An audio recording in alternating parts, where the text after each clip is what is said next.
Welcome back to the Gentleman's Gazette. Today's video is all about hairstyling products, how to choose them so you get the right hold, look and texture that you want.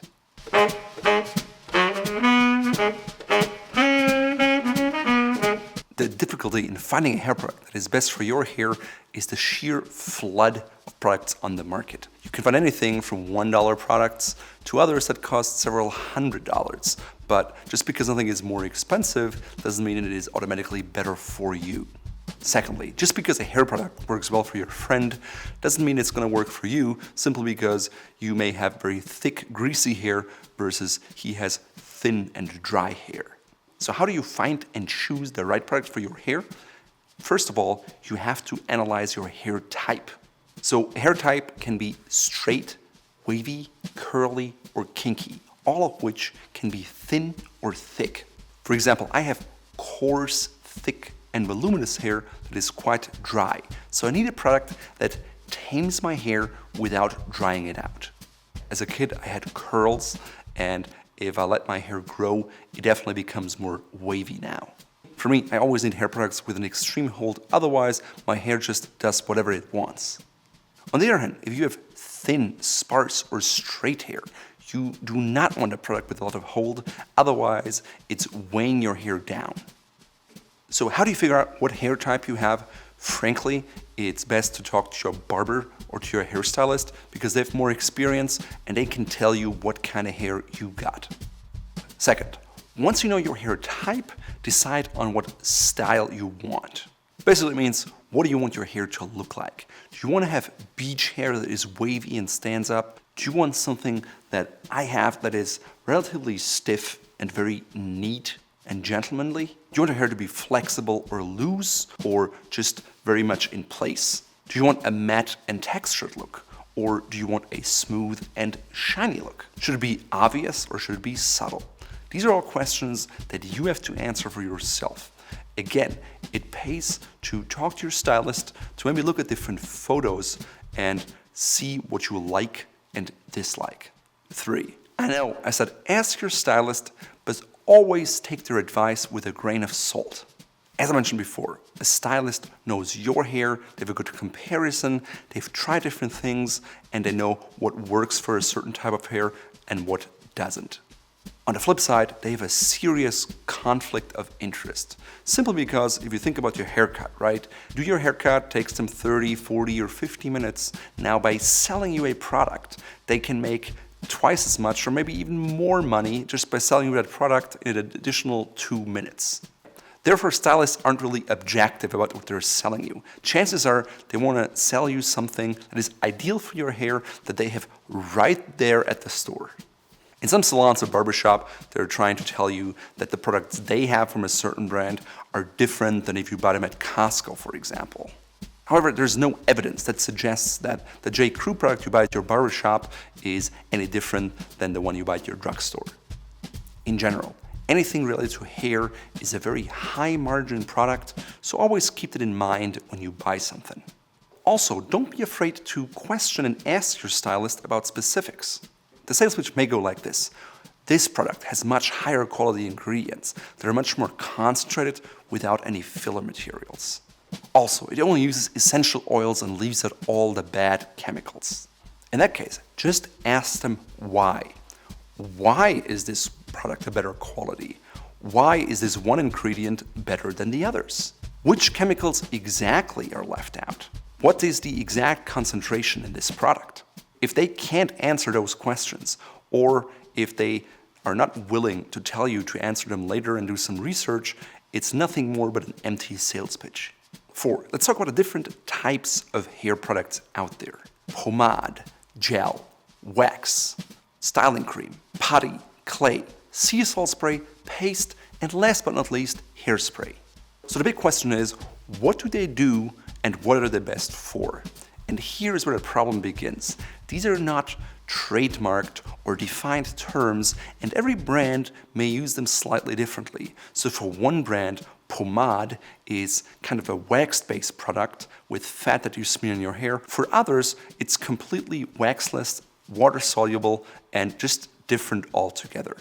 Because of that, it's very difficult for you as a consumer to do an apples to apples comparison simply based on the type of product you have.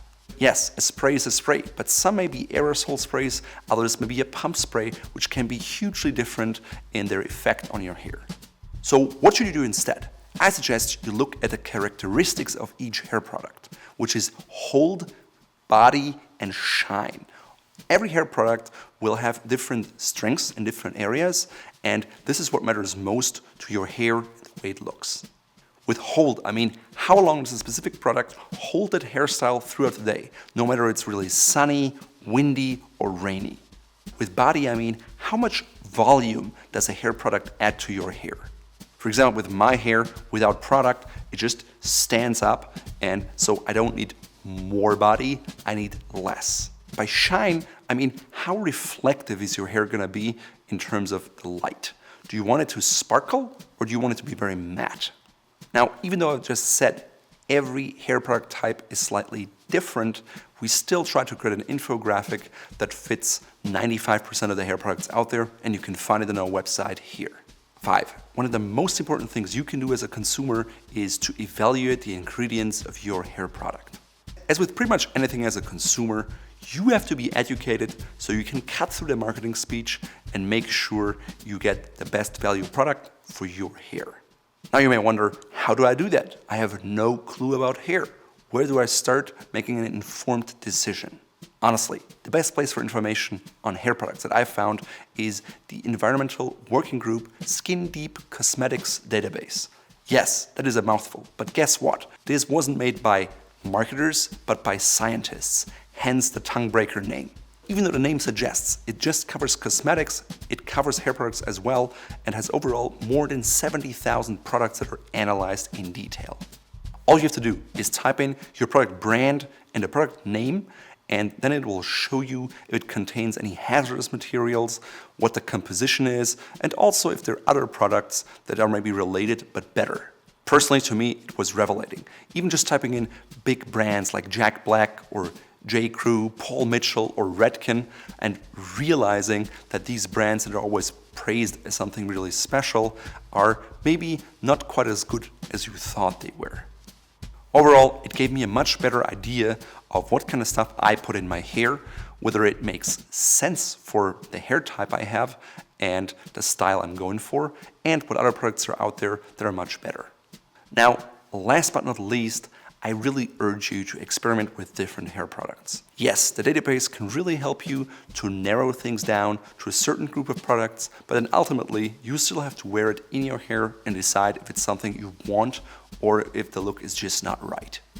No matter if you buy online or at a retail store, chances are you'll just have to invest some money to get some of the products. Very rarely are you allowed to return products that you've already used, but it may make sense to ask beforehand what the return policy is with specific retailers. Of course, if they allow you to return things, chances are their prices are going to be a little higher because they have to eat that cost. Now, if you buy a product at your stylist, you have the chance to just try it out in your hair, maybe after a haircut, without having to buy it. So that's a great opportunity to test things out without having to spend extra money. So in conclusion, what's the right product for you and how can you find the right one? Honestly, check out the environmental working group's Skin Deep Cosmetics database, and that is the really first good step. And if you go down that path, you'll have to invest a few hours, but you'll be armed with more information and you know exactly what's good for your hair and what is not. So in today's video, my hair product is Got2b, which is quite stiff, so it has a strong hold. It also straightens out my hair when I use it with a hairdryer, and it's a more shiny product. Personally, I'd like to find a product that's a little more matte, and I went through the database and I'm trying out a few different ones. If I decide to choose a different one, I'll share with you in the comments below. My outfit today consists of a medium gray fresco jacket. I paired with a green and white striped shirt, which is rather bold. Therefore, I chose a tie, which is green, so it's not too overloaded. It's a vintage Hermes tie, and to figure out whether an Hermes tie is worth it or not, please check out this video. And to identify a knockoff, please watch this one. My pocket square is from Fort Belvedere. It picks up the green tones of the shirts as well as the blues of my pants, and it adds a strong contrast color with that sunflower yellow. You can find it in a shop here. My shirt has double cuffs, and so I'm wearing a pair of malachite and silver eagle claw cufflinks from Fort Belvedere, which you can find in our shop here.